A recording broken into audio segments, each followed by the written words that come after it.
D zone मध्ये फक्त संयोजक मंडळी थांबेल, बाकी सगळ्यांनी बाहेर जावं. ज्यांच्या खिशाला बॅच आहे तेवढे थांबतील. स्टेजवर पण कोणी थांबणार नाही प्लीज. फोटोग्राफर फक्त वरती राहतील. यानंतर घोषणा देऊया आणि मनोजदादा आपल्याला बोलतील. एक मराठा, मनोजदादा तुम आगे बढ़ो. छत्रपती शिवाजी महाराज की. अरे तुमचं आमचं नातं काय. धन्यवाद. यानंतर मनोजदादा जरंगे पाटील.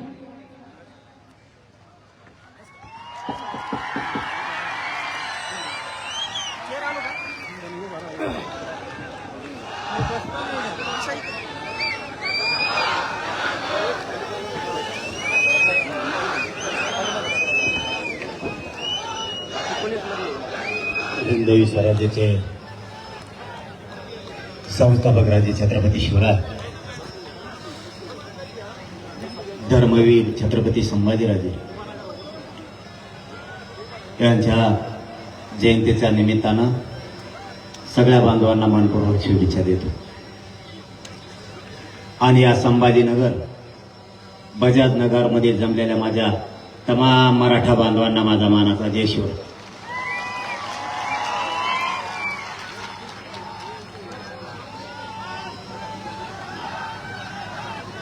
लोक म्हणतात मराठा एक येत नाही, आणि या संभाजीनगरच्या ग्राउंड मध्ये मराठ्यांना बसायला सुद्धा जागा नाही राहिली.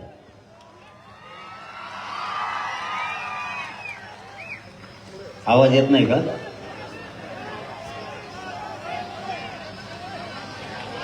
आवाज येत नाही. अरे बाबा आवाज वाढ वाढ वाढ कचून काय तो तर काय जायचं.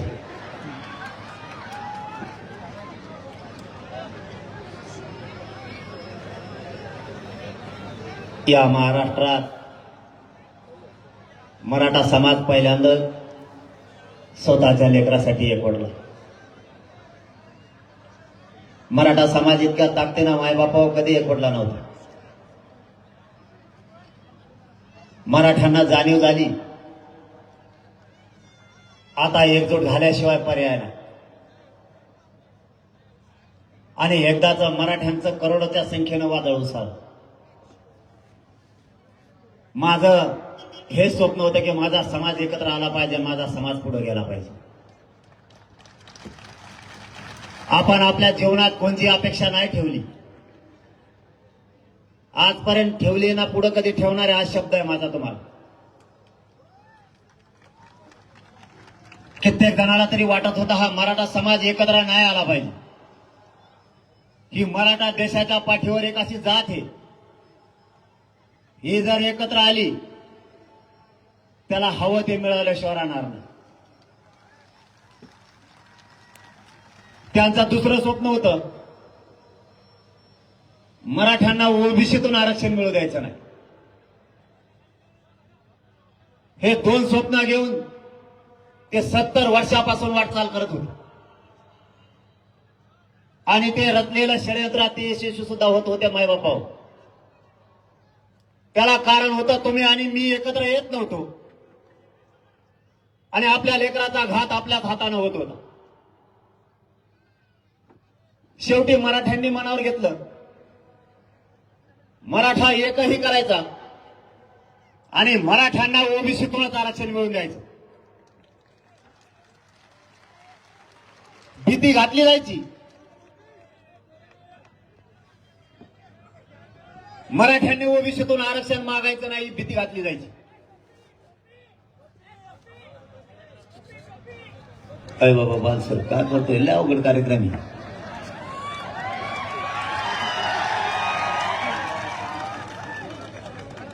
ते सगळं खरं आहे तुमचं. मागं दिसणार नाही, पुढे त्यांना मागं दिसायची गरजच नाही, त्यांना मी दिसलो पाहिजे.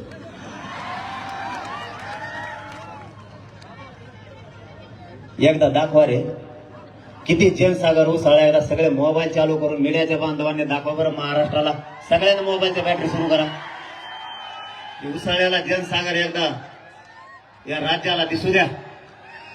मीडियाच्या बांधवांना विनंती, हे सगळा जनसागर या महाराष्ट्राला एकदा दाखवा.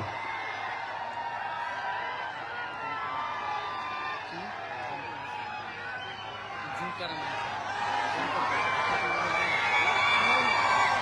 बाप्पाचं नाही कोणी, बाप्पाचं नाही.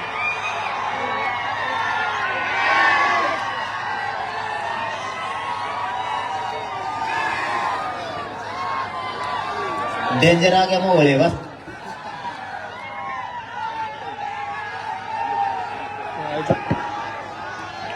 बसा खाली बसा. आपला विषय चालला होता की सगळ्यांचं स्वप्न होतं मराठ्यांना ओबीसीत आरक्षण मिळू द्यायचं नाही, आणि नेमकं मराठ्यांनी तिथंच हात घातला. काय होत होतं हे तुम्हाला एका 10 मिनिटाच्या आत मी सांगतो. मराठा आता एक झालाय तर मराठ्यांनी आरक्षण आणि एकजुटाई शिकून घ्या. आता ही शक्ती आपल्याला वयाला जाऊ द्यायची नाही. कोणावर अन्याय करायचा नाही, पण कोणाचा अन्याय खपवून घ्यायचा सुद्धा नाही. मायबापावर त्यांचं षडयंत्र होतं मराठ्यांना ओबीसीत आरक्षण मिळू द्यायचं नाही, आणि आपल्यालाही माहित नव्हतं आपलं आरक्षण नेमकं कुठे आहे. काही लोकांचं असं म्हणणं आहे की मी जातीवाद करतोय. मी काही मीडियाच्या बांधवांनी मला प्रश्न विचारला, मराठा आणि ओबीसी वाद होतोय. ए खाली बसा, खाली बसा, गप्प बसता तुम्ही, इकडचे नाही चला, हो बाहेर तुम्ही सगळे.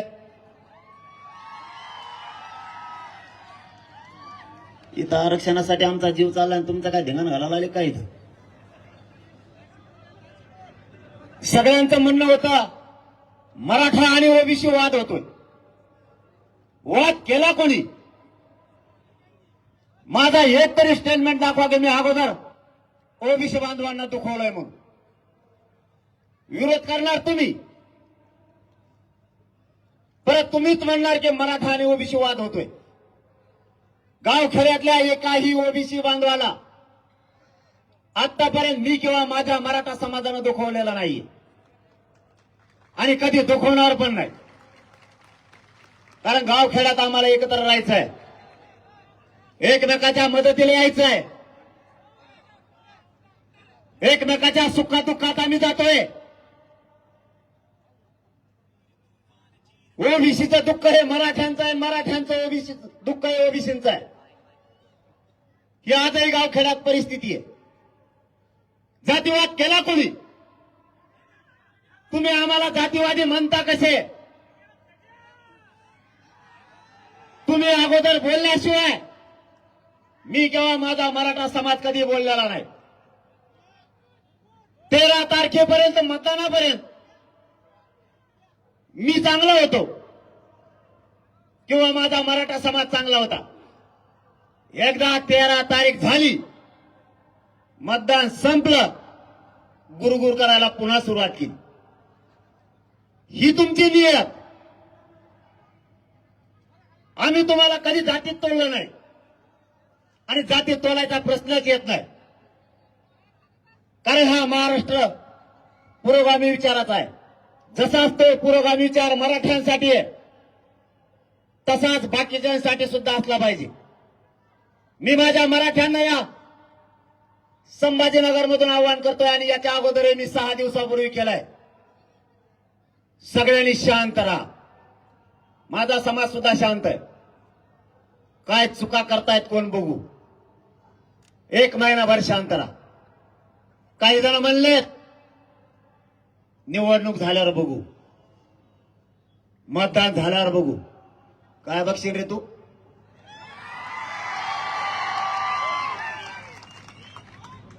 तरी पण मराठ्यांनी शांत राहा. कोण काय चुका करताय आपल्याला काही शहाण्या माणसाने सांगितलंय. आपण शांत राहा.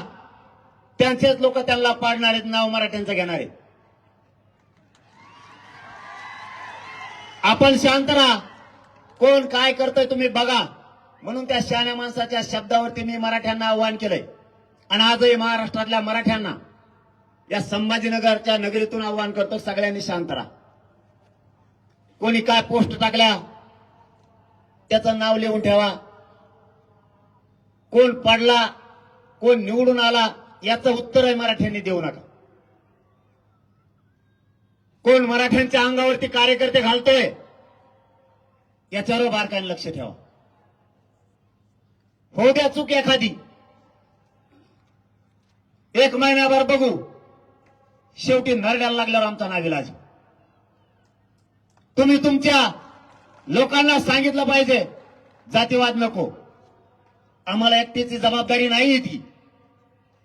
तरी एक जबाबदार म्हणून मराठा उताळा नाहीये, दमदार आहे.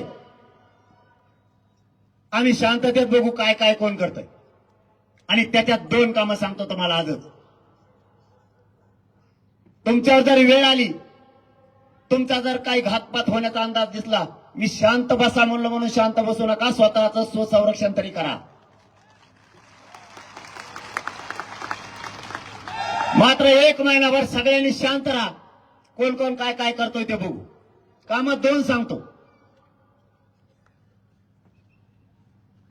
पहिलं काम, जी जातीवाद करून मराठ्यांच्या अंगावर येईल, त्या जातीचा त्यांचा नेता पुढच्या काळात कधीच निवडून येऊ द्यायचा नाही.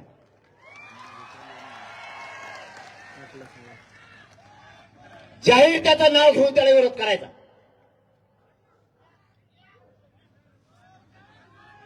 यांना सत्तेत नाही जाऊ द्यायचं. मग वेळ जर आली, आपला उमेदवार द्यायचा नाही, पण त्याला पाडल्याशिवाय शांत बसायचं नाही.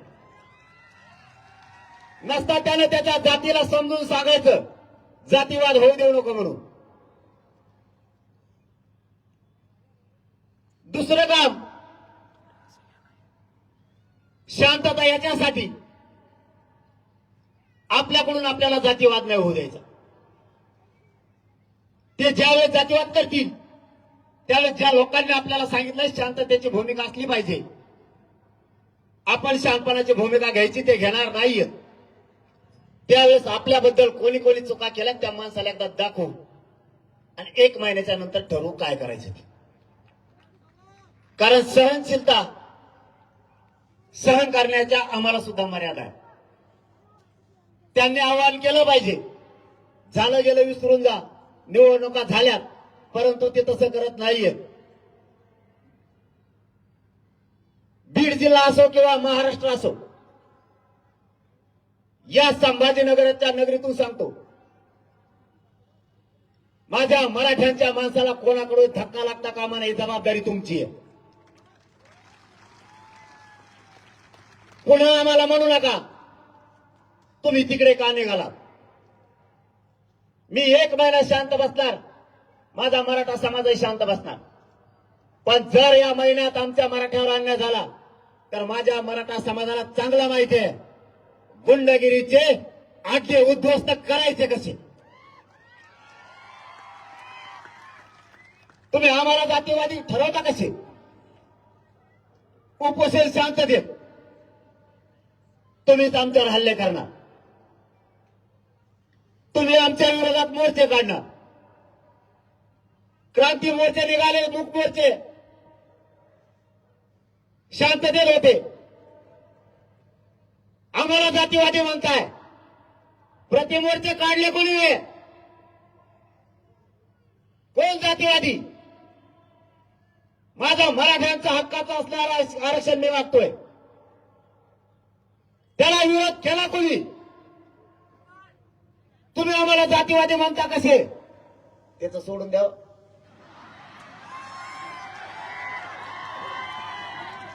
तेव्हा पुढे हल्लात न राहिला दिसला नाही तुम्हाला. आपल्या नादी लागल्यावर तसंच होत असतं. कारण मी एकदा मागा लागलो ना, दुमता तिमता करूस तर खाली टेकूस तर माग हटत नाही. म्हणूनच बाकीच्याला सांगतो, जातीच्या जीवावरती माझ्या मराठ्यावर अन्याय करू नका. तुम्हाला राजकारणातून कायम संपविल मी आणि माझा मराठा समाज सुद्धा. तुम्ही आज निवडून येताल, पडताल, तुम्हाला वाटत असं होऊन गेलं, पुढे लगेच विधानसभा आहे. ज्या जातीच्या लोकांनी मराठ्यांना त्रास दिला तिथे वेळे प्रसंगी उमेदवार देणार नाहीत, पण तुला पाडल्याशिवाय मराठी माग हटणार नाही. त्यामुळे आतापासून सावध राहा आणि होणारा जातीवाद बंद करायच्या कामाला लागा. नसता तुमची दशा त्याच्यासारखीच होईल. तो एकीकडे कांदे सध्या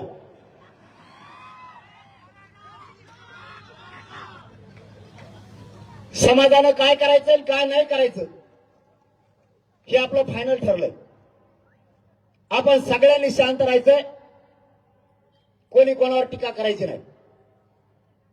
आपल्यावर कोण पोस्ट करतोय, कोण वाद घडवून आणतोय याच्यावर बारकाईने लक्ष ठेवायचं.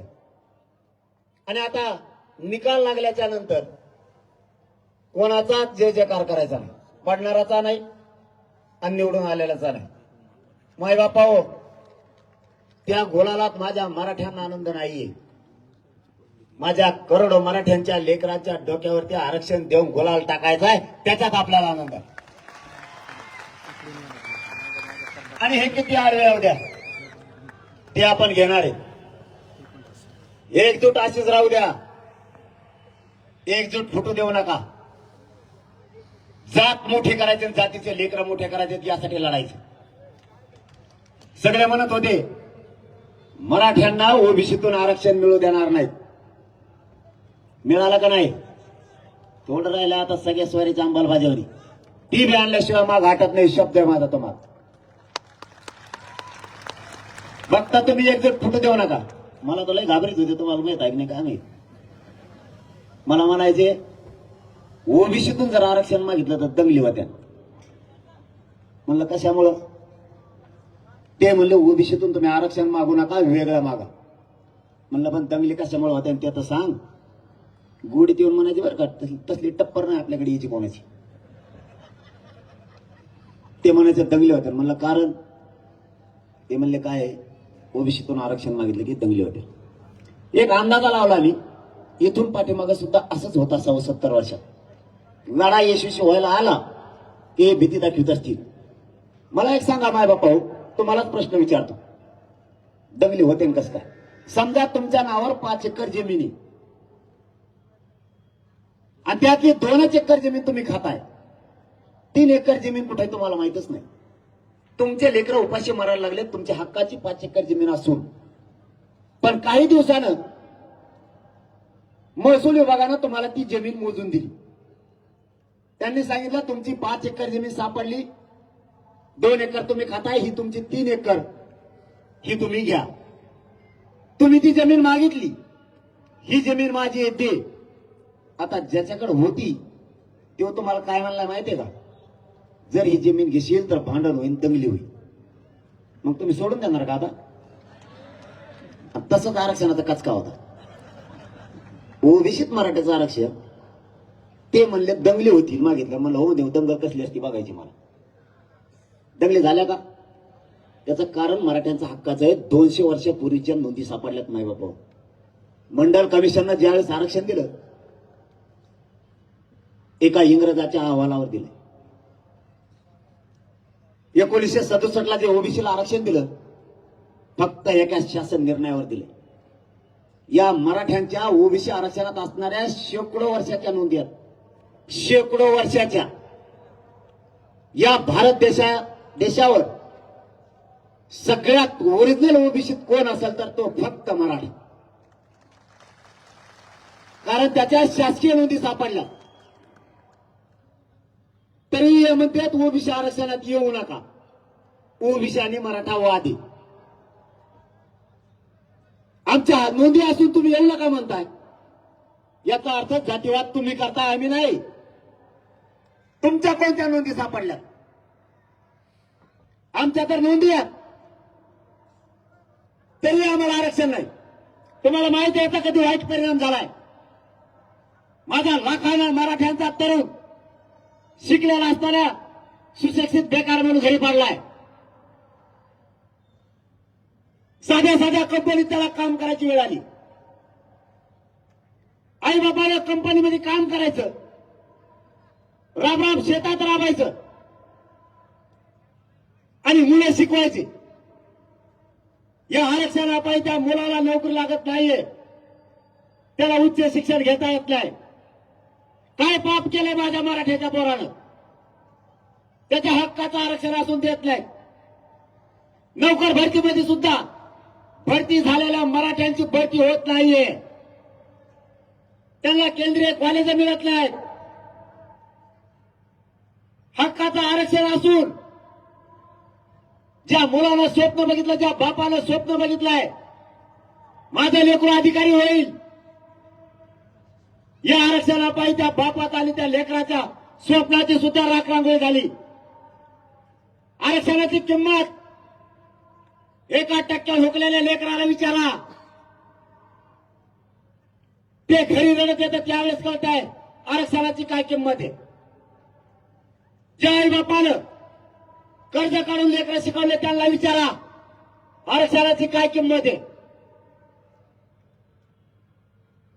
नोकरदार वर्ग सुद्धा 1-1 रुपये मागं टाकून लेकरं शिकवतोय. नाही त्याला त्याच्या मनासारखं शिक्षण घेतायत आणि नोकरी करतायत. आमच्या हक्काचं आरक्षण असून तुम्ही आम्हाला म्हणताय ओबीसी आणि मराठा वाद होतोय. तुम्ही मराठ्यांना रोखू नका. कधीच ओबीसी आणि मराठा वाद होऊ शकत नाही, कारण ते मराठ्यांच्या हक्काचं आहे. आम्ही कोणाचा हिसकून नाही घेत. खाल्लं तुम्ही खूप दिवस, आमचं आहे ते द्या म्हणतोय. कोणाच्या आरक्षणाला नाही धक्का लागत.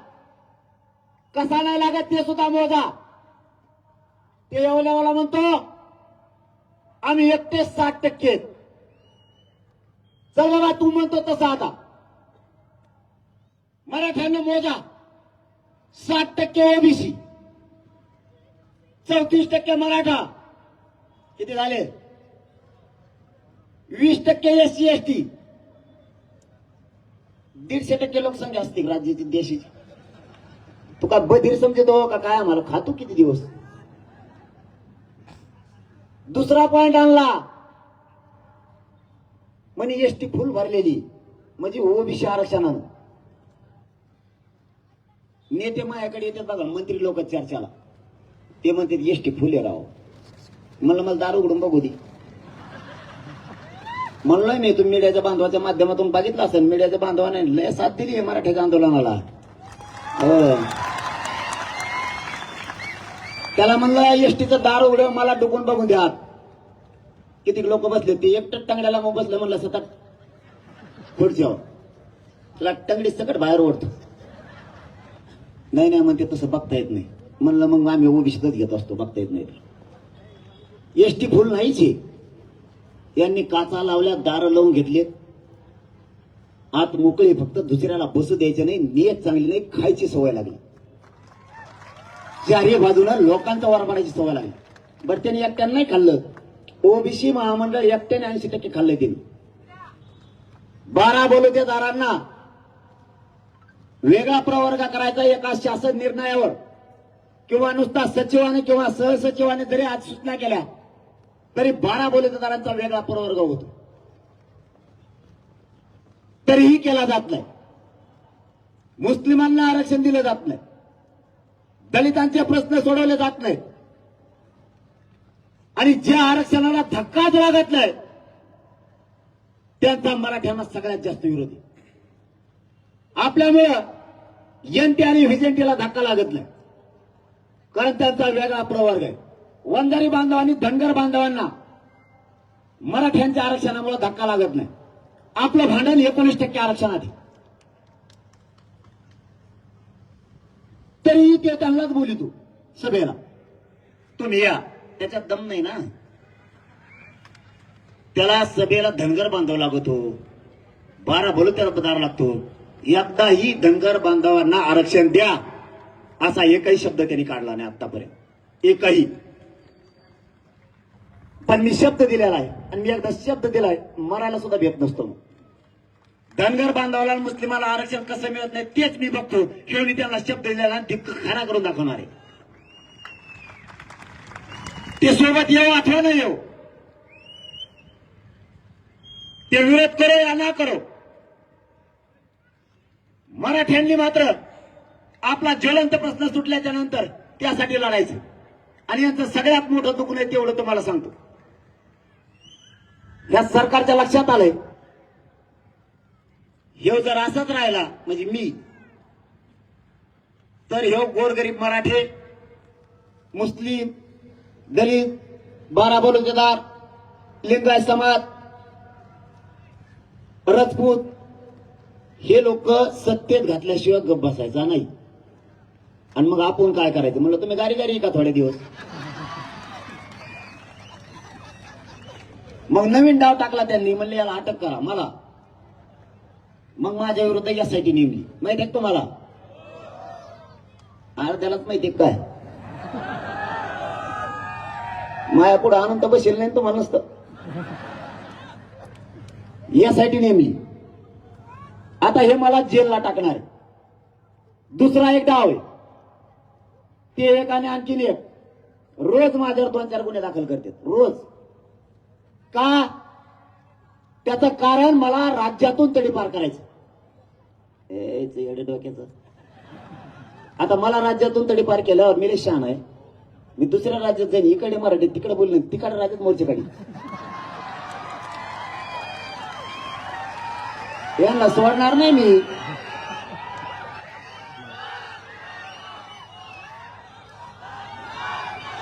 ते डाव यांचा फेल झाला. मग दुसरा डाव आता एसआयटीचा. म्हणजे एसआयटी नेमा, त्याला जेलला टाकून द्या. मी जेलात जाईल. मी जेलमध्ये सडन, पण मराठ्यांचे आयुष्यभर गद्दारी नाही करणार. मी जेलात जाईल, जेलातले सगळे मराठ्याचे कैदी एकत्र करीन, जेलात मोर्चा काढीन. मी आपल्याला सुद्धा झोपा नाही येऊ देणार. कारण मी माझं जीवन या समाजासाठी अर्पण केलंय. माझं एकच स्वप्न आहे, माझ्या मराठ्यांच्या लेकराच्या अंगावर आरक्षण देऊन मला वर्दी बघायची. त्यामुळे मी भेट नाही. आणि फडणवीस साहेब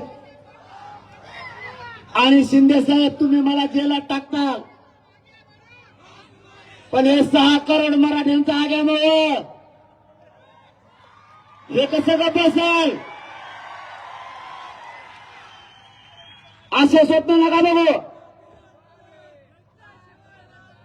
हे स्वप्न बघायचं बंद करा आणि गोडी गुलाबीनं प्रस्थमार्ग काढा. आधी सुद्धा तुम्ही काढली, सगळ्या सोयऱ्यांची आधी सुद्धा तुम्ही काढली, तिची अंमलबजावणी करा. बाकीच्या भानगडीत पडू नका. तुम्ही मला आंदोलनात हलक्यात घेतलाय, राजकारणात सुद्धा हलक्यात घेऊ नका. सगळ्याचे तांगे पलटी करीन मी, त्याशिवाय शांत बसायचं नाही. सगळ्या सोयऱ्याची अंमलबजावणी त्या मला राजकारण नाही करायचं.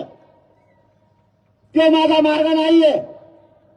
मला आणि माझ्या समाजाला राजकारणात नाही जायचं. आमचं आरक्षण आम्हाला द्या. तुमचं राजकारण तुम्हाला नकला. तुम्हालाही सांगतोय, कोणत्या नेत्याच्या पुढे करायचं जरा बंद करा. तुमचे लेकर अधिकारी करायचं बघा, त्यांना शिक्षण द्या. आरक्षणातून अधिकारी बनवा. तुमच्याच लेकराच्या माग पुढे पळती रे. यांच्या चपला उचलायचं बंद करा. नाद लागलेला पूर्ण सोडा जरा राजकारणाचा. रक्तात आरक्षण राहू द्या. स्वतः ते लेकरं मोठं करायचं बघा. या आरक्षणात इतकी ताकद आहे की या महिन्यात पाठीमागच्या आठवड्यापासून 150 पेक्षा जास्त मराठ्यांचे पोरं अधिकारी बनलेत आरक्षणाच्या जोरावर. 4 उपजिल्हाधिकारी झालेत. 2 मुली केंद्रात गेल्यात. ज्यांची 21वी रँक आली होती, आरक्षण मिळाल्याच्या नंतर त्या लेकराची 21वी रँक बदलून 2 वर आली आणि केंद्रात हायर दर्जाचे अधिकारी बनले. हे स्वप्न बघा. नेत्याला आणि नेत्याच्या पोराला मोठं करायचं बंद करा. तेव्हा नाही कामाला येणार तुमच्या. ते निवडून येईपर्यंत चपला सकट तुमच्या पाया पडाल. नंतर तुमच्या लेकराकडे डुकून सुद्धा बघणार नाही. कोणत्या नेत्याची तुम्हाला गरज नाही. तुमच्या जेवर ते डेअरिंग करतोय. तुम्ही फक्त अंग काढून घ्या. त्याला कुत्र सुद्धा विचारलेला नाही. आताच मराठी कार्यक्रमाला जात नव्हते कसे हाल होते त्यांचे. ते मंदिरात आले की लोक घरी जायचे आणि ते घरी आले की लोक मंदिरात जायचे. काही काहीची साखर वाढलेली आणखीन दवाखान्यात. त्यांना लोकांशिवाय करमतच नाही.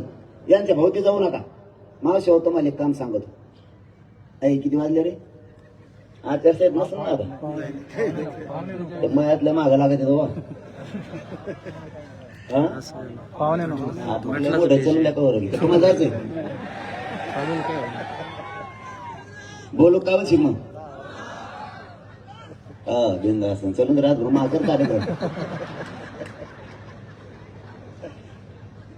मावशी होतो मला काम सांगत. बाई 9 वाजले काय रे? मला भेवच वाटतं 9च्या पुढे हातात हात द्यायचं. 2 कामं करा मराठ्यांनी. आपल्या लेकराला आयुष्याचं आरक्षण द्या. मराठी व्यसनापासून लांब जा. जगाच्या पाठीवर प्रगत जात म्हणून फक्त मराठ्यांची असणार. मला 9 वाजल्यानं मी हातात हात द्यायचाच बंद केला. हात धरला सोडितच नाही. त्यांनी टाकलेली असती का गाणू. महेश सतत फोटो काढी जाऊन मलाच घोडे लागले. फक्त व्यसनापासून लांब जा. आपली जात प्रगत होणार. आणि भांग टोकराची एक कमी करा. 5-5 पिढ्या झालेत लोक आपल्या बोलणार. काय टोकरी तुरे दिवसभर गावात इकडे तिकडे तिसरा पार जातं खुरपं घेऊन पान टोकरी. काय टोकरी तुरे 5-5 पिढ्या झालीत बोलणार. 1700 लोक मी 25-25 वर्ष न बोलणार एका जागेवर बसवले. या 8-9 महिन्याच्या आंदोलनाच्या काळात पोलीस स्टेशनला मराठींची एकही केस नाही. सध्या भांडणच करण्यात मराठी. दलित मराठा वाद कमी झाला. मुस्लिम मराठा सुद्धा वाद कमी झाला. आणि मलाच मध्येत वरून हे जातीवाद करतो. म्हणजे इतके वाद कमी होऊन मला जातीवादी समजेना. आणि तुम्ही विरोध करता त्याचा काय? मावशी होतो मला एक काम सांगतो. तुम्हाला आवाज येतो का? एकाही नेत्याच्या पुढं करायचं नाही. हे घराच्या बाहेर चालले यांना रोज विचारायचं पुढे चालले. मला माहिती आहे तुमच्या जवळ यांचे खटके हे तुमच्या पुढे जात नाही. यांना रोज विचारायचं तुम्ही पुढे चालले. यांना लागलेला नाद लागलेला आहे साहेबाचा एक भैया ते शिकायला गेलं परदेशात तुमच्या मताच्या जोरावर. त्याच्या आज्याला तुम्हीच मोठं केलं, त्याच्या बापाला तुम्हीच केलं, आणि त्याच्या पोराला तुम्हालाच मोठं करायचं. आता जस का मराठीने ठेका घेतला यालाच निवडून आणणार. 20-25 वर्षापूर्वी याजवळ मोटरसायकल नव्हती. 2 कोटीच्या गाडीत बसायला लागला येऊ. तुमच्या मताच्या जीव याचे पोरं परदेशात शिकायला गेले आणि आपले पोरं गावसा तोडायला पाठायचे का? आता हे काम त्यांचं होतं. आरक्षण द्यायचं त्यांनी दिलं नाही. पण इथून पुढे तरी सावध राहता. त्याचं पोरग परदेशात शिकायला गेलं आणि त्याला तुम्ही भैया म्हणता का नाही? त्याला चेती धाकताय ना नीट. त्याला भैया म्हणता तुम्ही. आणि ते आपल्या पोराला नाम्या तुक्या एकण्या म्हणते. मावशी हो तुम्हालाच काम सांगत होता. हे घराच्या बाहेर चालले यांना रोज विचारायचे पुढे चालले. हे जर म्हणले साहेबाच्या भायाकडे चालू टंगडीला बांधून घरात ठेवा. तो साहेबाच भाया मरून दे म्हणा तिकडे. आधी आरक्षण मिळू दे मग तू तिकडे जाय तिकडे जाय. मी हे तुमच्या मागा तुमचा भाऊ म्हणून तुम्ही काळजी नका करू. त्याला सुधरून देण्यात मी याला आत्ता बी म्हणून टाकतो. कारण आपल्याला हे परिवर्तन करावं लागणार आहे. हे लोक चपला सकट पाय पडते निवडणूक आल्यावर. आता निवडणूक केली लागले गुरुगुर करायला सगळे. लेकरांचा अन्याय डोळ्यासमोर असू द्या. लेकर मोठे करायचे, जात मोठे करायचे हे स्वप्न बघा. आपली जात कधी नाही ती एकत्र झाली. हिला नाही फुटू द्यायचं. आता कोणाचं स्वप्न पूर्ण करण्यासाठी आपण नाही येत. कोणाला निवडून आणायचं कोणाला पाडायचं याच्यासाठी नाही येत.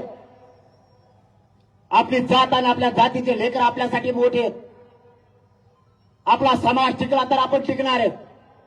मराठ्यांच्या सगळ्या पक्षातल्या नेत्यांना माझं आव्हान आहे. जात जर संपली तर तुम्हाला झाडून घ्यायला राहावं लागणार आहे. जातीच्या लेकराच्या पाठीशी उभा राहा. जातीच्या विरोधात जाऊ नका.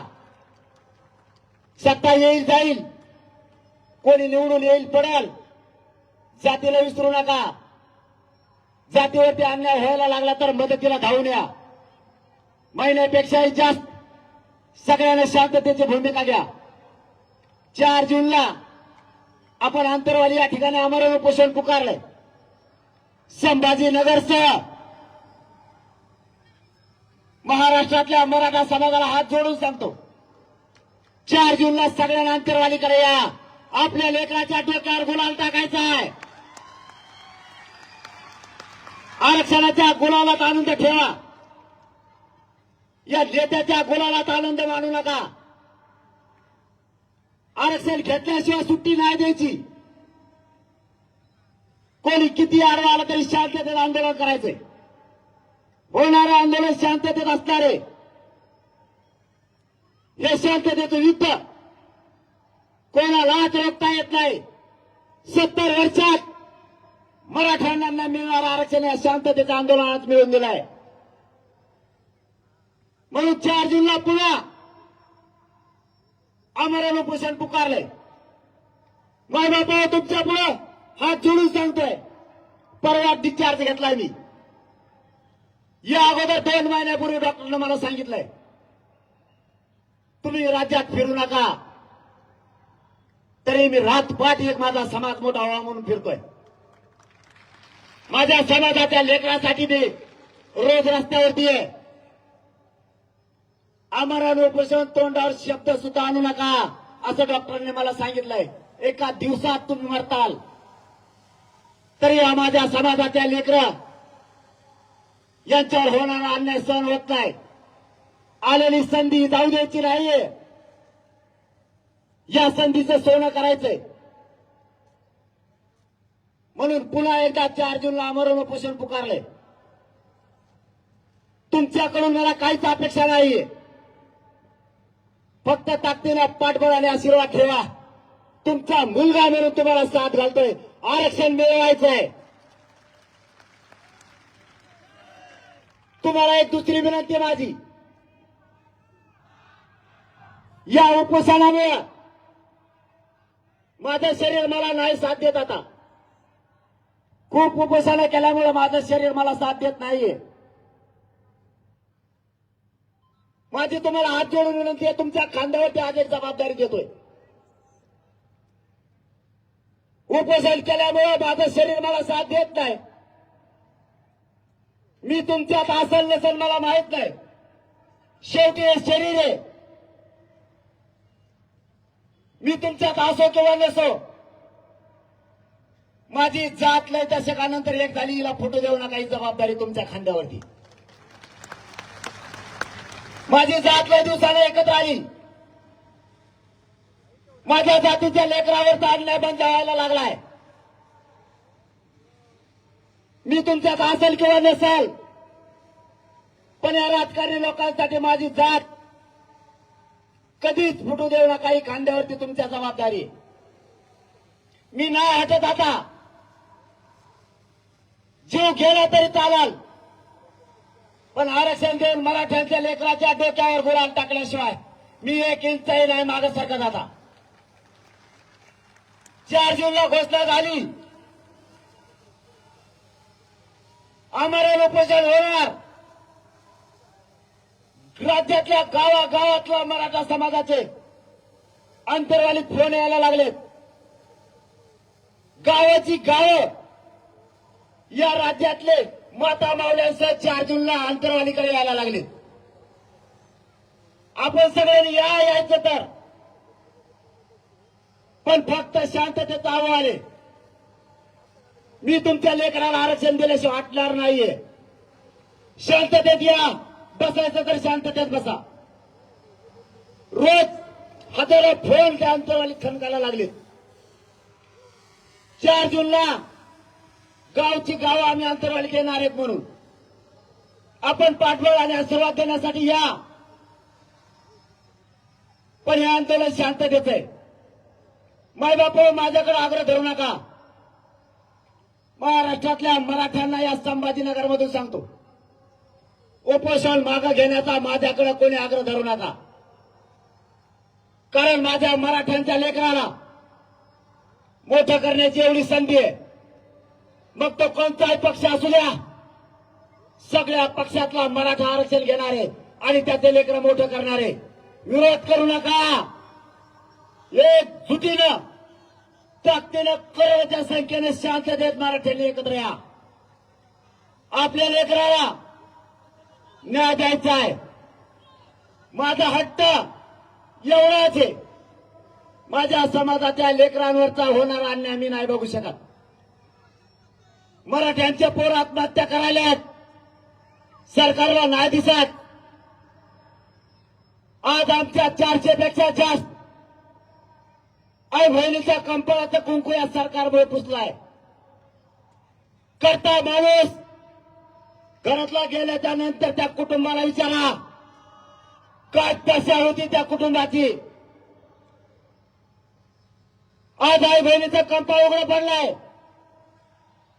लेकर आत्महत्या करायला लागलेत. माय बापा, एकदाच या लेकराला मराठ्याचं आरक्षण द्यायचंय. मी सगळा जीव डावावर लावलाय. माझं कुटुंब सुद्धा डावावर लागलाय. तुम्हाला माहित झालं असेल. सरकारने ठरवलंय. मी जर असं ऐकत नसाल, मी जर याला मॅनेज होत नसल, पैशानं किंवा पदानं जर मी त्यांना मॅनेज होत नाही, माझी इमानदारी आणि निष्ठा सरकार विकत घेऊ शकत नाही. हे सरकारच्या लक्षात आल्याच्या नंतर सरकारनं दुसरा डाव रचलाय. माझ्या कुटुंबावरती हल्ला घडून आणायचा. इतका नीच विचाराचं सरकार कधी मी माझ्या उभ्या जीवनात बघितलं नाही. मी नाही इमानदार ऐकू शकत. सरकार येऊ दे, सरकारचा बाप येऊ दे, मी नाही हटत.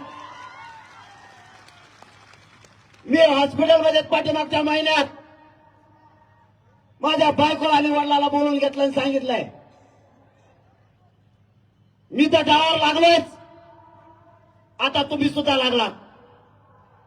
जर कदाचित तुमच्यावर हल्ला झाला, तुम्हाला लढता आलं तर लढा, खेळता आलं तर खेटा. तुम्ही सगळे जरी मेलात तरी एक इंचही मी जातीला सोडून मागं नाही सरकू शकत. मायबाप मराठ्यांनो, मी तर डावावर लागलोच, पण मी कुटुंब सुद्धा डावावर लावलाय. आता बापालाही सांगितलं आणि बायकोलाही सांगितलं, मेलं तर डोळ्याला ठेंब आणू नको. आणि बापालाही सांगितलं, तुम्हाला 4 मुलं आहेत, एक जर गेला तर 3 मुलं होते समजा. डोळ्याला पाणी आणू नका, आनंद देत राहा. मी मात्र माझ्या मराठ्यांना उघड्यावर सोडून करोडो मराठ्यांच्या लेकराला आरक्षण दिल्याशिवाय जीव जरी गेला तरी मी मागं नाही हटू शकत. माझं रक्षण करायला माझा 6 करोड मराठा समाज खंबीर आहे. नाही गरज मला कोणाच्या आरक्षणाची. माझं फक्त तुम्हाला आव्हान आहे, सगळ्यांनी शांत राहा. कोणी जातीवाद करायचा प्रयत्न केला त्याला उत्तर सध्या देऊ नका. कोणती जात चूक करती ते आपण बघू. कोणत्या जातीचे लोक जाणून बुजून मराठ्यांना त्रास द्यायचा प्रयत्न करतात ते बघू.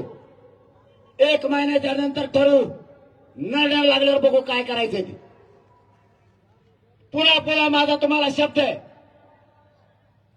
4 जूनला आमरण उपोषण सुरू होत आहे. पाठबळ असू द्या. तुमच्या साथीची मला गरज आहे, तुमच्या आशीर्वादाची गरज आहे. तुमच्या पाठबळावर मी तिथं जीवाची बाजी लावून लढतोय. आपल्याला मराठ्यांच्या लेकराचं कल्याण करायचं. माझं काही स्वप्न नाहीये. करोडो मराठ्यांचे लेकर मोठे व्हावेत, तुमचं लेकरू आनंदी जगावं, हे स्वप्न घेऊन मी घराच्या बाहेर. तुम्हाला जाता जाता शब्द आहे माझा, मी जेलमध्ये जरी सडलो किंवा आंदोलन करताना जरी बलिदान गेलं तरी तुमच्या लेकराच्या डोक्यावर आरक्षण देऊन गुलाल टाकल्याशिवाय एक इंचही मागे सरकारणार नाही शब्द तुम्हाला देतो आणि थांबतो. धन्यवाद. जय शिवराय. मला चालता येत नाही, मला रस्ता करून द्या चालायला. वरती कोणी द्यायचं नाही.